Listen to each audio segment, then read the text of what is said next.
Ladies and gentlemen, this is the main event of the evening. Hold one, Andre. You're not good at this. Get out. Let me tell you a personal story about Vince McMahon. You just made the list. Oh my God!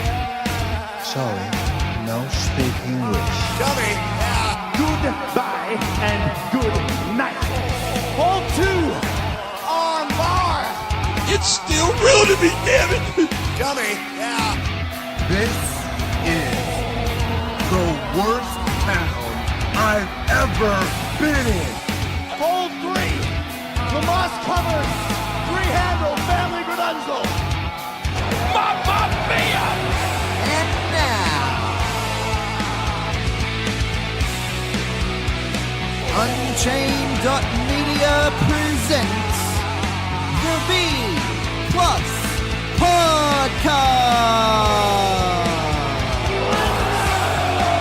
with your host, Greg Unchained. It's me, Austin! It was me all along, Austin! number four, armbar. I will never retire! I still got 200 more. I got 200 more holes to list. All right, ladies and gentlemen, welcome to the B Plus Podcast. I'm your host, Greg Unchained. Today is Monday. You know what that means. It's time for Impact Zone. So I am joined, as is tradition, by the regular Jay. How are you, Jay? Good, Greg. How are you? I'm not too well, actually. Whatever you had last week that kept you off the show has transferred or the week before, has transferred via the magic of the internet to me. And I can feel my voice going, and I'm all blocked up. But I'm good to talk. Let's get this done. Let's talk Impact. You didn't happen to watch the Impact versus the UK special, did you? No, I didn't. Didn't have time. Right. So Yeah, no, fair enough.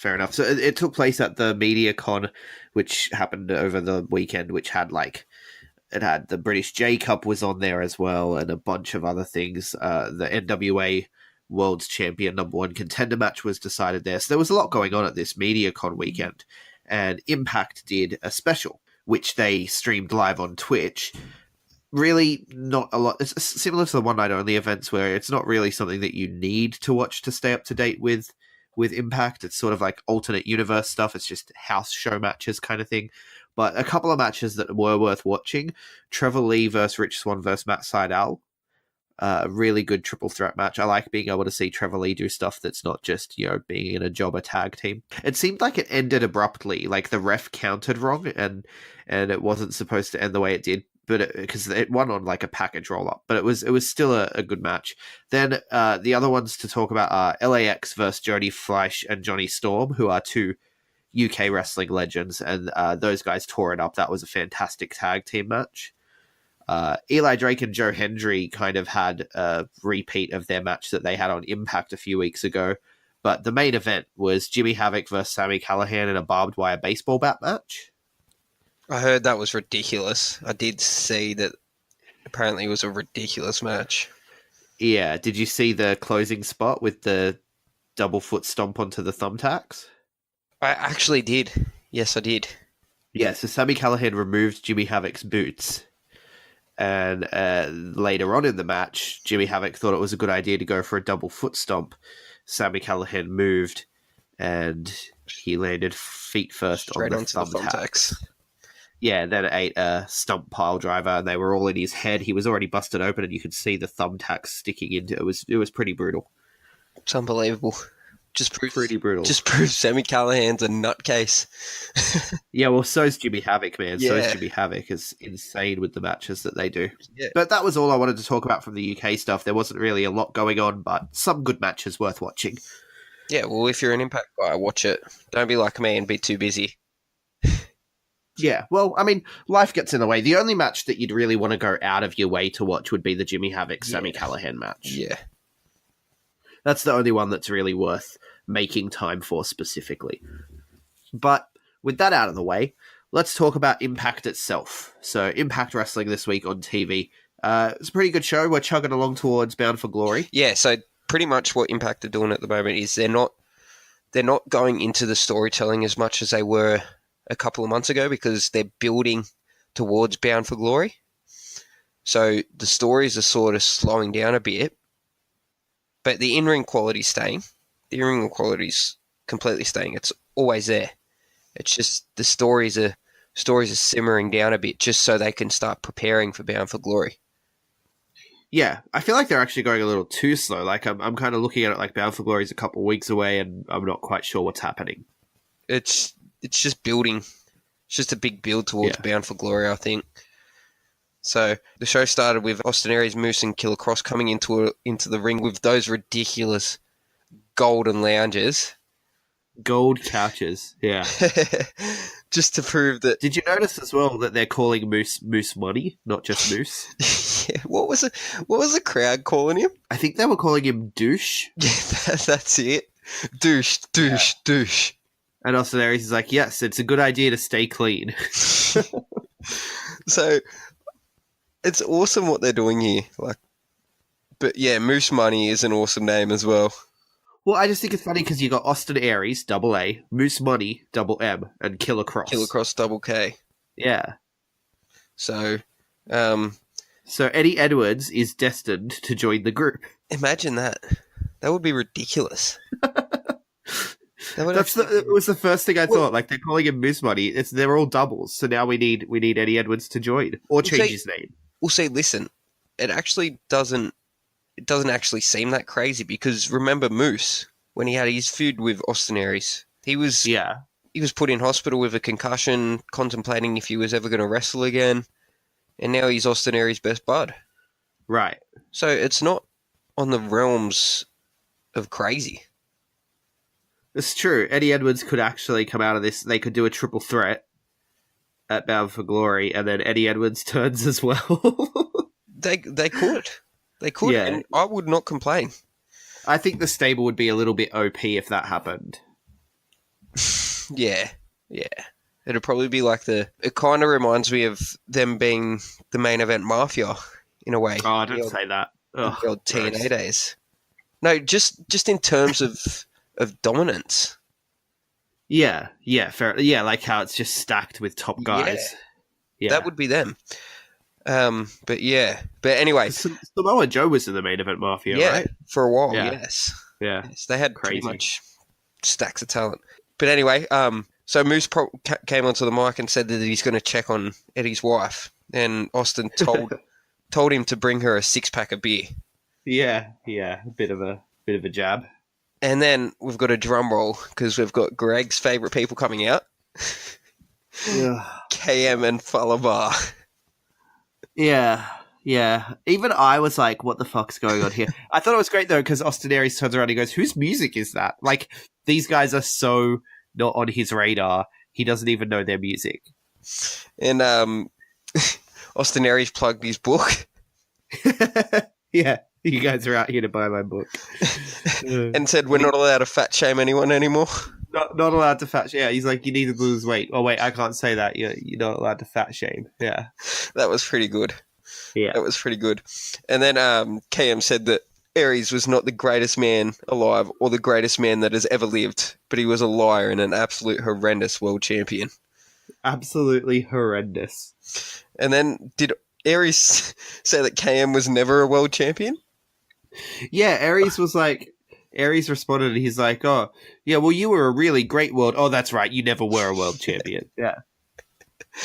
Oh, and then obviously KM said Moose stabbed Eddie Edwards in the back and he should now be called Douche instead of Moose.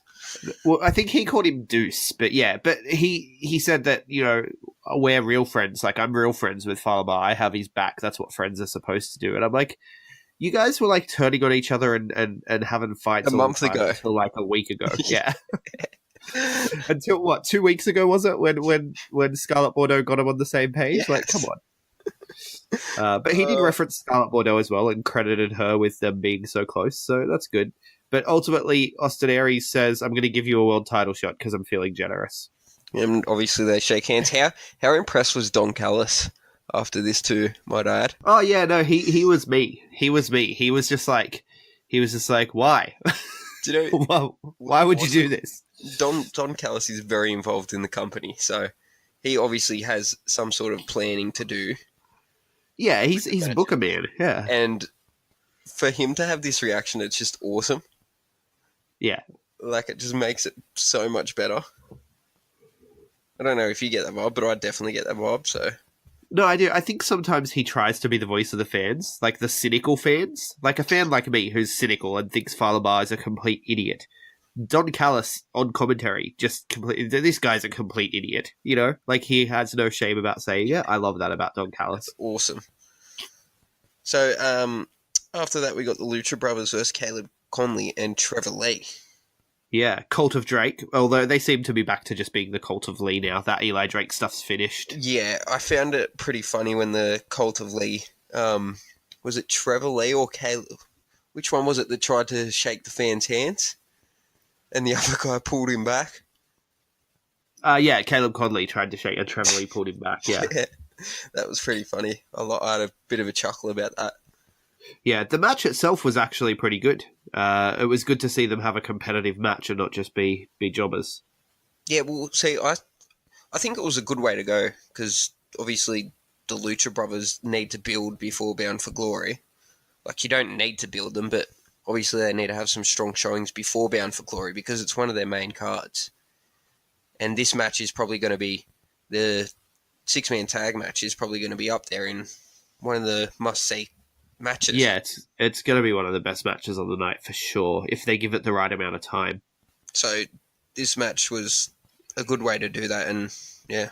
Yeah, like building them up. But I was impressed with how much offense Cult of Lee got. And like Cult of Lee actually looked like they were going to win when they did the double stomp spot, the false finish there. I actually thought they had the win. And I was like, oh, wow, upset. But they obviously kicked out. But yeah, it was just a really good match for both teams. I thought it did both teams really good.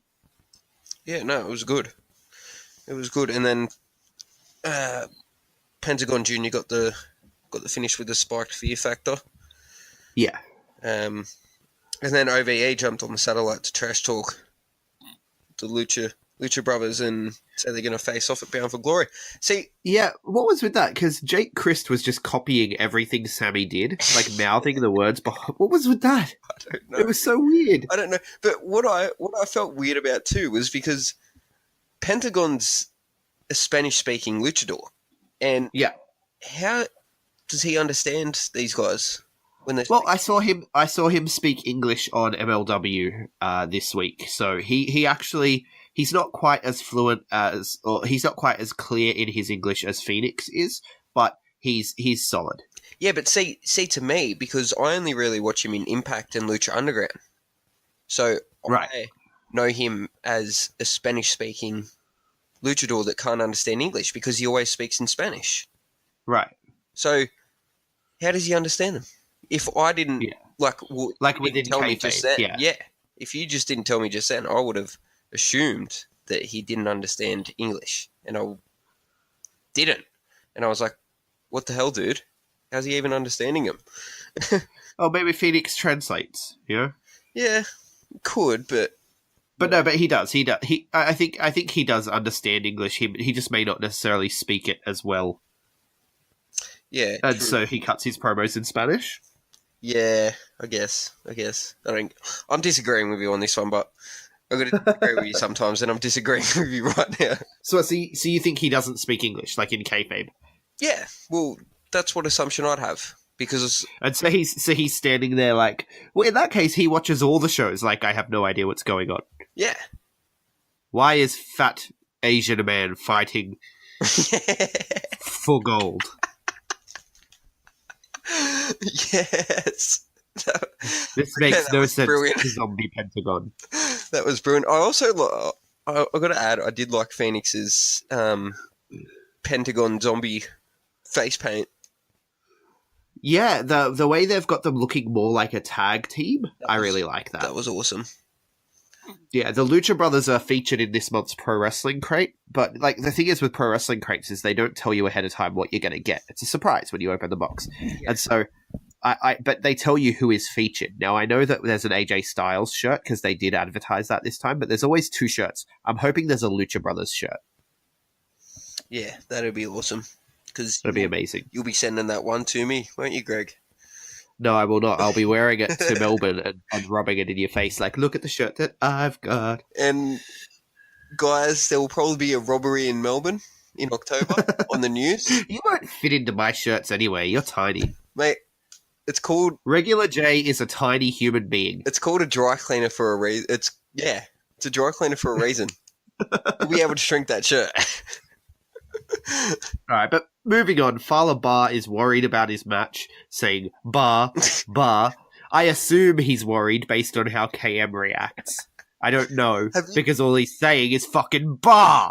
Have you not been to bar class yet?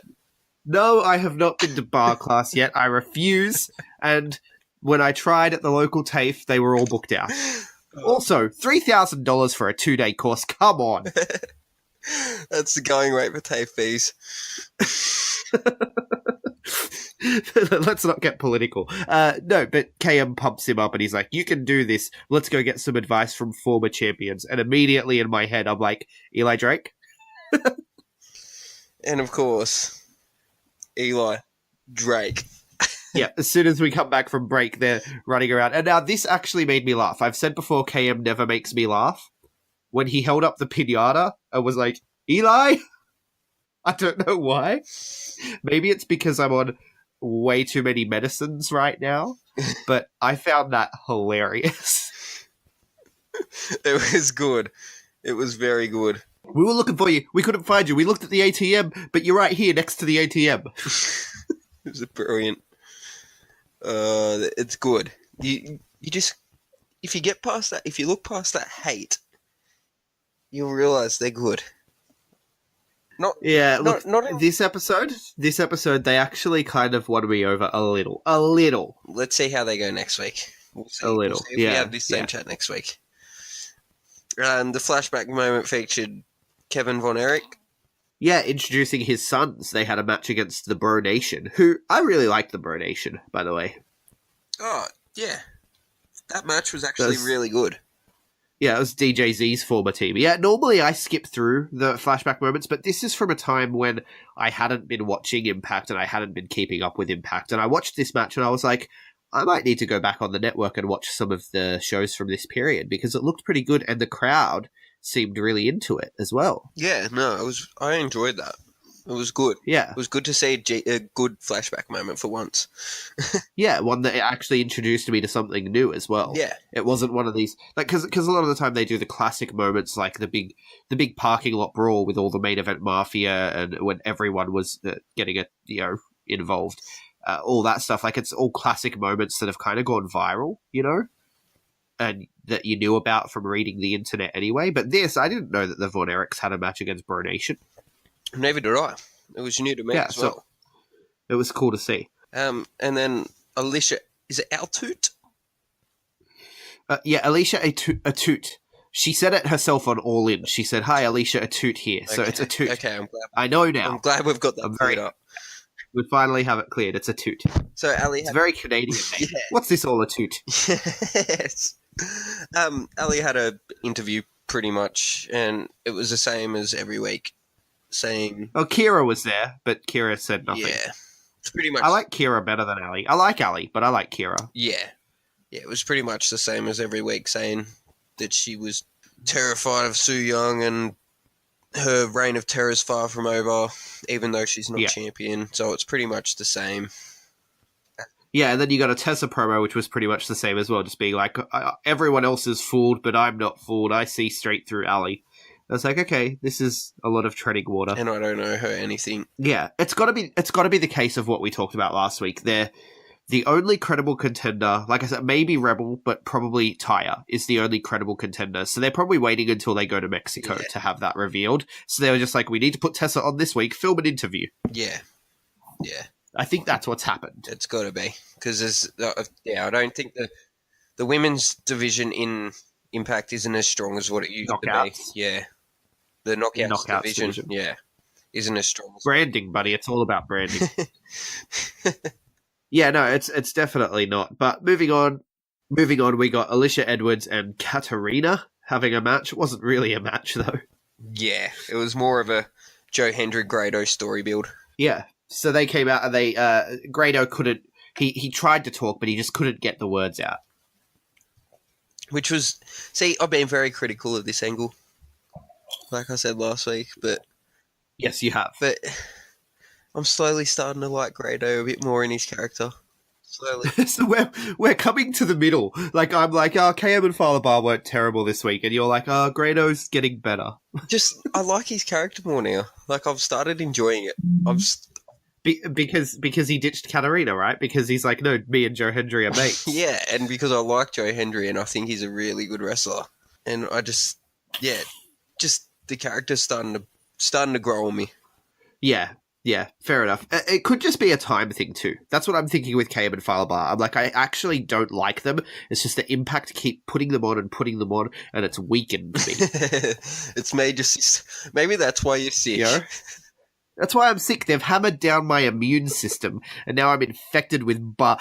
Watch, by the time I come out of this coma I'm about to go in from all these drugs, I'm going to wake up speaking bar. Is that how a podcast is going to run? You're going to speak bar, and I'm going to have to translate for everyone. Bar. Greg just said, I am the best. No, but then we get another backstage segment with Father Bar. And, oh, wait, sorry, we didn't finish it. So Joe Hendry introduces a music video. Which was access denied. Access denied. How could you ask me to be your lover? What did you do with your pirate brother? Which was a reference back from her WWE days. Throwback to Katie Lee Burchill. With Paul Burchill. That was brilliant. Yeah, and I love how Grado was like, hey, you can't say that. You can't. Stop. That was... We're not allowed to go there. Oh, that was awesome. And then, obviously, that's distracted Katarina, and she's been rolled up. Yeah, so Alicia Edwards has a win. For once. Which, good for her. Go, Alicia. Yeah, get back with Eddie Edwards. Yeah, do something. But this is what I said. I said that they should separate from the story and they should let Katarina go back to wrestling. I think they're gonna do that, but they still have a bit more to tell. I think. I still have a feeling she's gonna bring in a tag team to take them on. Yeah, maybe they're bringing Paul Burchill in. Maybe, maybe the Von Erichs. Maybe could happen. I wouldn't be complaining. I mean, yeah, it's not going to be DJZ because he's got a new partner in Impact. Where are DJZ and Andrew Everett, by the way? They haven't been around for a while. They haven't. I think Andrew Everett's been working some indie shows. From what? Well, I know DJZ has. He's in Battle of Los Angeles. He had a match today against Robbie Eagles. So obviously neither of them are injured. I wonder where they're at because I like Z&E. Maybe Impact don't have anything for them to do for now. Fair enough. Which is weird because they were tag team champions like a month ago. Yeah, not long ago. Yeah, so I'd be happy to see them back soon. But moving on, we get to that backstage segment with Fowler Bar, and he's got a cup and a bowl, a reference to earlier when Eli Drake told him, I'd tell you to get a cup, but you probably need a bowl because he has a fat belly. So it was more fat shaming, and poor Bar didn't understand it, and KM was trying to explain to him, no, Drake was making fun of you. And that was actually a really sweet moment, I thought. Yeah. Like, I actually understood. I was like, oh, Bar's so innocent and stupid. I still think it's dumb that he's so fucking stupid, but I'm like, oh, he didn't realize. Like, when someone's making fun of a person and they don't realize they're being made fun of and they take that person seriously, I can empathize with that because I've got a little bit of, social awkwardness about myself and whatever. So yeah, but so I really empathize with that. And so when he didn't understand, I was like, oh man, he was picking on you, man. You poor thing. So I kind of got it for a second. Did you just say you felt sorry for Fowler? Just in that instance. Because, I mean, it's hard not to feel sorry for anyone against Eli Drake, Because Eli Drake is just such a man. So, poor Bar. It's the only time you're ever going to hear me say that. You've come a long way, Greg. You have come a long way. I'm proud of you. Bar humbug. No. So then Scarlett Bordeaux shows up, though. And that's where things get good. Where he gets inspiration. Yeah, so she basically says how proud she is of them and how much she loves a man with gold around his muscly waist. And she slaps his waist and it jiggles. Yes. It legitimately jiggled. It was- Imagine if Scarlett Bordeaux and Folabar start dating. Oh, please don't. Please don't. Moving on, Josh Matthews and Johnny Impact do an interview over Skype. I hate this. I didn't like it either. Don't do interviews by Skype, man. Like, even we don't do our interviews by Skype because of how poor the quality is. I just didn't. I didn't like this one bit. The whole No, thing. I didn't me like either. it at all.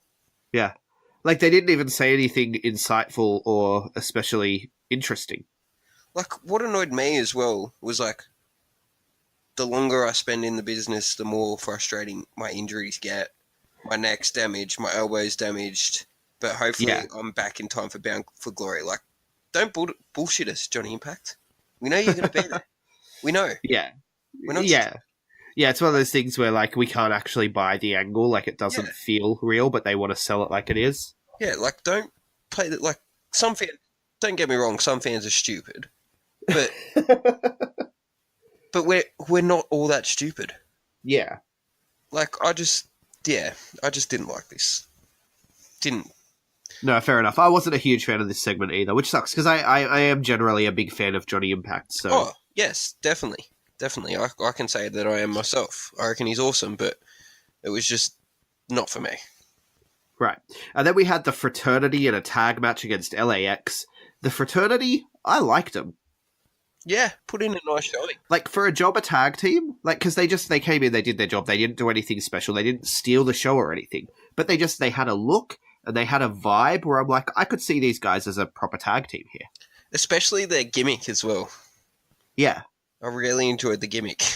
Yeah, they had they're frat brothers, and they had a cricket bat, because reasons. Even though I don't think Americans play that much cricket. No, Don Callis was saying it was something to do with an initiation for the fraternity. Yeah, but why a cricket bat? That's what I'm saying, but like they've got a cricket bat. Well, you got to imagine that once upon a time in the 50s, ready? I'm going to make up a backstory for you. So, Impact, you're welcome. Once upon a time in the 50s, one of the founders of the fraternity in question found a cricket bat in a sports store and was like, what the hell is this? And someone else was like, I don't know, but it's nice and flat. You could probably spank someone with it. And then they just ran with it. And it became a thing they did as part of their getting drunk and hazing frat brothers. And it's just been passed down, and no one knows about cricket. They don't actually watch cricket. They just know they have this bat that they need to hit people in the arse with. That's kind of how fraternities work. It's just a bunch of dumb college dudes doing dumb college dude shit with a lot of alcohol and drugs, right? Maybe they should have went back to maybe the frat brothers should have come out Jeff Hardy versus Sting wise and been drunk for their match. Yeah, I think we're looking way too into it, but the fraternity impressed me. I liked them. No, they were good. Yeah. LAX obviously got the win because they're versing a team of jobbers, but yeah, of course. King of the OGs came out to talk smack about Richie, which of course the kid that got run over. Wow. So he said he has one regret, and it's not losing LAX's family, and it's not the crowd turning on them. His one regret is that Richie's still breathing. I can't. That's pretty much Impact sticking their middle fingers up to everyone that, including you. Hey! I said I didn't care about the kid getting run over. I just cared that the angle was stupid. I'm regular Jay. I don't care about children getting murdered by cars. I didn't mean it like that. That's a great soundbite for us, Jay. Good work. That's going to be our new intro next week. but I didn't. Instead of dummy, I'm just gonna have. I don't mind kids getting run over by cars, Jay. Yeah, the regular Jay. I just got to point out too, because we didn't talk about it when Eli Drake had his moment earlier. He talked about them going to Mexico next. He talked about them going to Mexico next week, and he was going Tonto, see, Tonto, see. I'm gonna assume Tonto means dummy. It was hilarious. I loved that part. Eli Drake is money. I can't wait for the Mexican tapings. Yeah, same. But yeah, anyway, back to what I was saying. I didn't mean it like that. I said it wrong. I know. I just Yeah, I just thought the angle was stupid, but like Impact have pretty much said to all the haters, go fuck yourselves, we're running this angle and we're going to do this the hard way. Yeah, no, and it's great. It's great. I like that they do that because they're doing it with Austin Aries too, right? Like the whole, I'm not supposed to fat shame, eat a banana, like It's just it's the same kind of thing. it's just good because you get away from the PC world of wrestling, and it shows that Impact can still run a raunchier show. Yeah, and even Scarlett Bordeaux too. We've talked about Scarlett Bordeaux, how she pushes the envelope, but not really. Like she's nowhere near as raunchy as anything that happened on wrestling in the 90s. Yeah, but now, she pushes the envelope for 2018, which is so crazy to say. Yeah, oath. Because she doesn't even do anything. All she does is be unashamedly sexy.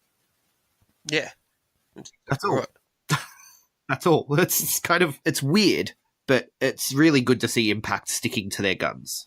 Yeah, and it was savage ass, which was awesome. Yes, it was. It definitely made... He got heat for it. Like, the crowd were instantly like, boo, you are a bad person. Which, you need bad people in wrestling. Of course. You do. You need a lot of bad people. Yeah. Like, wrestling lives or dies by its bad guys. If you don't have a strong bad guy, you've got nothing. Exactly. Yeah. Exactly right. And then in a backstage interview, Austin Aries compared himself to Santa Claus. Yeah, he feels jolly. He's going to give out gifts. and promised Falaba that in his match it was going to end in defeat. Yeah. And then, interestingly, he's like, but what about Bound for Glory, right? Eddie Edwards is gone. Johnny Impact is gone. After tonight, Falabar's going to be gone. And the way we're going, there might not even be a Bound for Glory. I thought that was really cool. Yeah. Like, these three are just here to fuck shit up. Yeah. And he can sell it well, too. Yeah. Like, yeah. He's just awesome. Austin Aries is just awesome. Yeah. No, it was good. Then we cut across to Rich Swann pumping up Falabar. Oh, so everyone's had a go. Before that, just there's pumping up Falabar. the return of the Impact Hall of Fame. Oh, right. Yeah, no, they're going to announce the next Hall of Famer in Mexico. Yes, which is awesome. Which makes you wonder who it might be. If they're going to be a Mexican wrestler. Or an wrestler. I don't know, man. I don't know, but they're going to announce someone next week in Mexico, so we'll tune in and we'll find out who it is. And then we get Rich Swann pumping up Falabar, and then he has a quick little face-off with Matt Sydal, who basically says, I'll see you in Mexico. Yeah, I wish they were. Right? Did I catch that right? Yeah, I wish they were a tag team. You really want that to happen, don't you? I think they'll be an awesome tag team.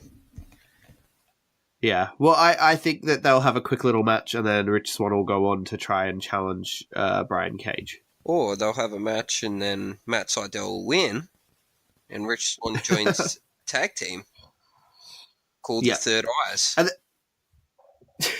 Well, you'd need 3 people for that, right? Well, maybe Sydal might gouge out one of Rich Swann's eyes, and they'll be called the Third Eyes. Wow. That would be insane. Yeah, no, you can't take away Rich Swann's depth perception. Then you're ruining half of your offense as a team. You can't do any of that flippy shit with no depth but then perception. Sydal can come out and be like, well, I'm giving you my third eye. so then they'd just be 4 eyes. They wouldn't. Yeah, but he's gouged one of Rich Swann's eyes out. You know what? Fantasy Sure. booking 101. I like the way you think. Absolutely. Don't ever make me a wrestling booker ever, because people will lose eyes. That's the most random thing I've ever heard. But we get another ad for One Night Only. This was weird. They played like 4 ads for Night of the Dummies on this show. Yeah, see, I thought it was last week. So no, that was a different One Night Only. This week's is the Night of the Dummies. That's why I missed it. So I'll watch it tomorrow, and we'll go back and review it in next week's show. So you get a double show next week. Yeah, let me know how it goes, people. So yeah, even more reason to tune in. And then we get Congo Kong versus Brian Cage. This was a good big man matchup. It was about the same as the last time they had the match. Yeah. Yeah, I didn't like it. I don't really rate Congo Kong, to be honest. Yeah, that's fair. He doesn't belong in the same league as some of the guys that are on Yeah. Impact at the moment, but there's always a place for those big guys, though. You need them. It made Brian Cage look stronger again, as always. Yeah, which is always good. He gets the win after the F5, then he gets on the mic and addresses OVE and Sami Callihan, says he's going to decimate every one of them. So do you reckon Which Brian Cage will turn on was the nice. Lucha Brothers after this match? No. No, I think they see Brian Cage as a face through and through. Okay. See, I reckon he'll work well as a heel. Yeah, he does work well as a heel, but I like him as a face, and I'm curious to see how far they take it, because he could be the one to dethrone Austin Aries, ultimately. Yeah, well, that's true. I think they might be So- building towards that, to be honest. Yeah, which, I mean, Brian Cage versus Austin Aries is one of the World Series wrestling feuds, Well, so... I also don't see anyone else but Brian Cage being able to beat Austin Aries. Me either, As to be well. honest with you. At the moment. Eli Drake, maybe. Yeah, but they need to build Eli Drake back up, because he's been lingering at the moment. So, I actually did see a tweet from someone that said this is going to be one of the greatest matches of Impact this year. So, Which the match? 6-man tag match, I did see a tweet. Yeah, So I would agree. I'd probably agree with him as well, because it's going to be amazing. Yeah, well, Phoenix and Penta put on great matches everywhere they Yeah. go. Everything they do. I think they're actually building towards a Phoenix Penta main event for Lucha Underground season finale, but we'll talk about that off air, because this isn't the Lucha Underground This is show. the Impact show. Yeah, if you want to hear my theory, just go back and listen to yesterday's All the Rest episode, where I talk about Lucha Underground and lay out what I think is happening there with Phoenix as he goes a little bit darker on the road to Pentagon. But for now, let's look at the main event. So Fala Bar gets a hero's entrance, right? Like similar to Cody at All In. They're all rubbing his shoulders, telling him he can do That it. was awesome. I loved it. Yeah, it was actually pretty cool to see. I enjoyed it. Here's the thing. I hate Fala Bar, right? Irrationally, almost. But if he's booked well, I will enjoy him. And this was well Yeah. done. This whole episode for Fala Bar was well done. Yeah, they built him through was- the whole episode, which was awesome. Yeah, they did. They spent the whole episode, but not in a way like where WWE do a whole episode where Roman Reigns is attacking people backstage or something, and it's just like, oh, get this guy off my screen, right? Which you run the risk of that with Fala Bar with me. My initial instinct when I see him pop up is like, God damn it, again. But they did really well this episode setting it up, because Austin Aries is a strong heel, and Austin Aries has two strong heels by his side, and now you have this classic underdog that everyone is taking not seriously at all. Right? Because that was the story they told throughout the whole episode, was people aren't taking him seriously, people are pitying him, and all this sort of stuff, and supporting him out of that. But then in the main event, he actually did a really good job. Yeah. He came close to winning. He had a surprisingly good match, like even down to the fundamentals, when he had the headlock on and Austin Aries tried to whip him off. Austin Aries went out there and worked his ass off and put this guy over and made him look like $1 billion. Which is what Austin Aries does. And it Yeah. just proves Yeah, hats off he to is Austin one of the Aries. best in the world at the moment. Yeah, because this episode kind of turned me around on Fala Bar, at least a little, at least for this episode. And that's a huge testament to Austin Aries, because you've all heard how much I hate Fala Yeah. Bar. And so when he can get me to actually pop for the Panda roll, because he turned it into the last Chancery, Yeah. right? Like the Panda roll, I was like, this match is going so well, and then he calls for the Panda roll, and I'm like, fucking hell, this is the stupidest spot in wrestling right now. And then Austin Aries treats it the way it should be treated. He gets rolled over, but then immediately grabs the last Chancery and flips it over. Like, you can't do that shit against me, son.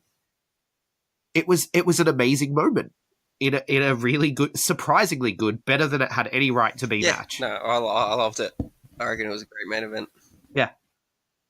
Yeah, so when you told me, you messaged me after you watched it, before I'd watched it, you messaged me, and you're like, you're going to love the main event. And I was like, oh, awesome. I was all amped up. And then at the beginning of the show, they were like, Fala Bar versus Austin Aries. I'm like, fuck you, Jay.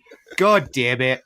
How dare you? You got me excited. But then the main event was actually really good. It was awesome. I'd just like to mention, like, how brutal is obviously Austin Aries got the win with the last chancery after the Panda roll.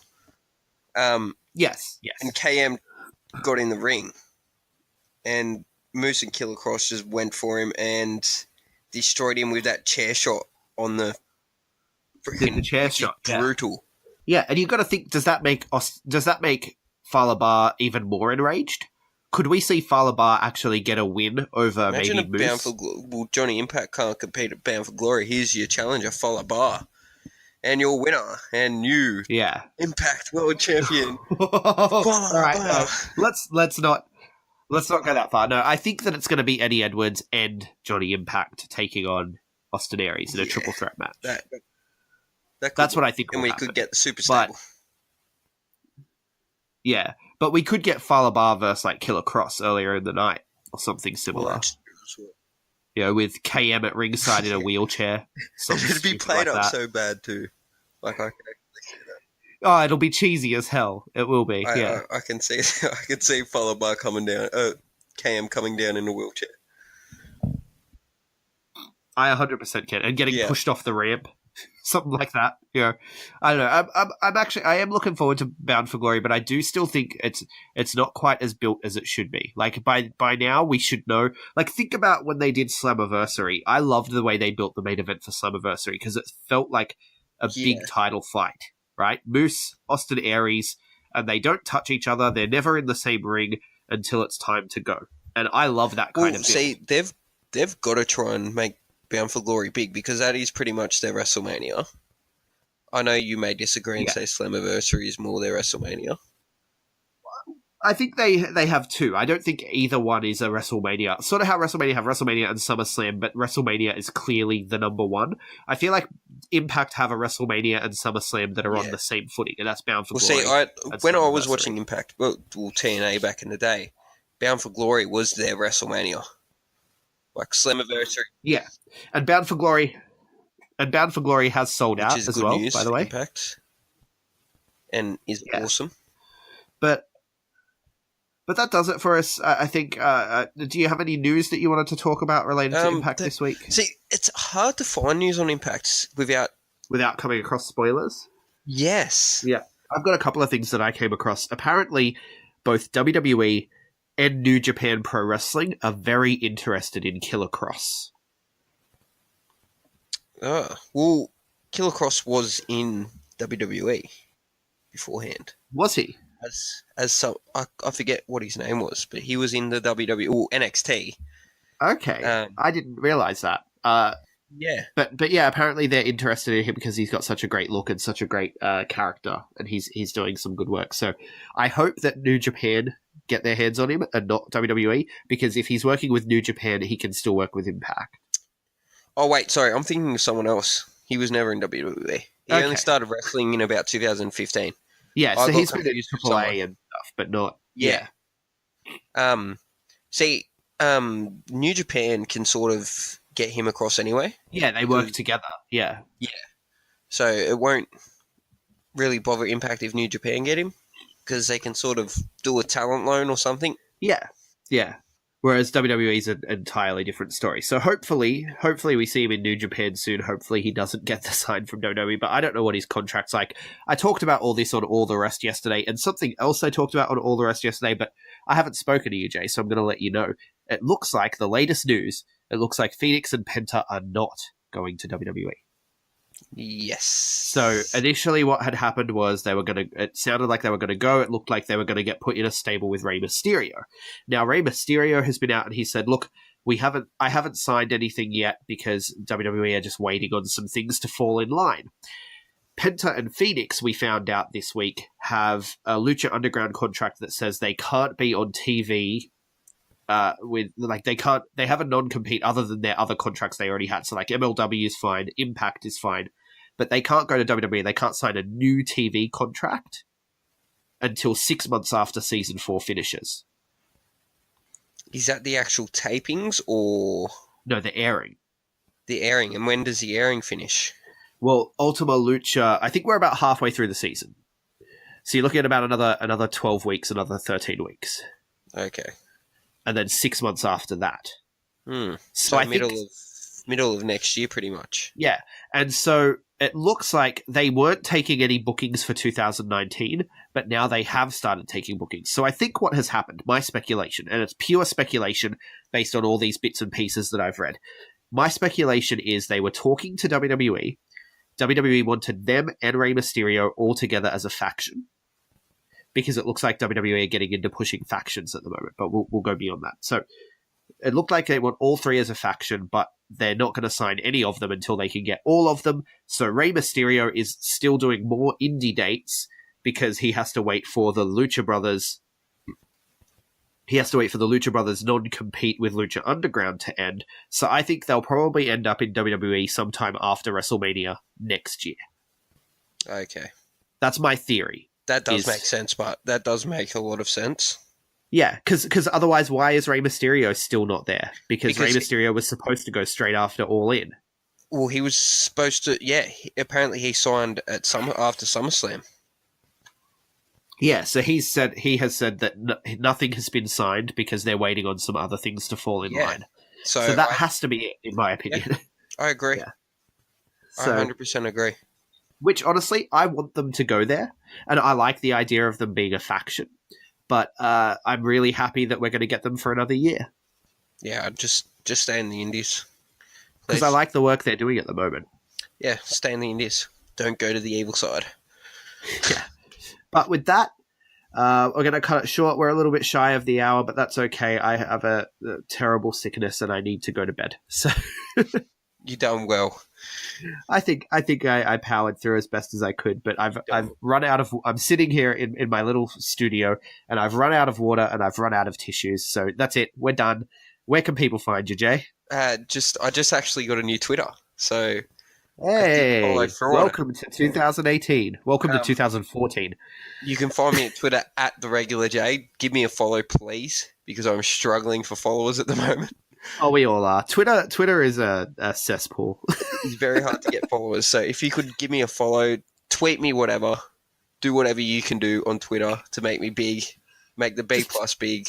Just tweet him, make fun of him. Just make fun of him for not caring about Mexican children.